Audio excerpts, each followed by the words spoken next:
சில பேர் உதாரணத்துக்கு வெளிநாட்டில் இருப்பாங்க, வெளியூரில் இருப்பாங்க. சில வருஷம் திதி குடுக்க முடியாம இருக்கும். திதி குடுத்தும் திருப்தி இல்லாம இருந்துட்டு இருக்கும்.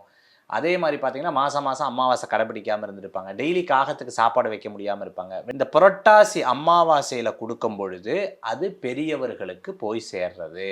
எந்த இடத்துல நம்ம மிச்சம் வச்சோமோ, அத ஃபுல்ஃபில் பண்றோம். அதுதான் புரட்டாசி அமாவாசை கொண்டாடக்கூடிய ஒரு மகத்துவத்தை கொண்டு வந்து குடுத்துருக்காங்க.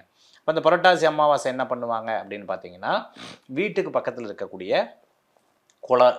கரை, ஆற்றங்கரை, நதிக்கரை, அதே மாரி சில இடங்கள்ல இந்த இந்த திதிகள் குடுக்கறதுக்காக வச்சிருப்பாங்க. ஆனா சில பேர் முடியாதவங்க, எனக்கு வசதி எல்லாம் முடியல, எனக்கு ரொம்ப முடியலன்னுவா, அரிசி, வாழைக்கா இத வச்சு குடுத்துருவாங்க. ஹிரண்ய இதா குடுத்துருவாங்க.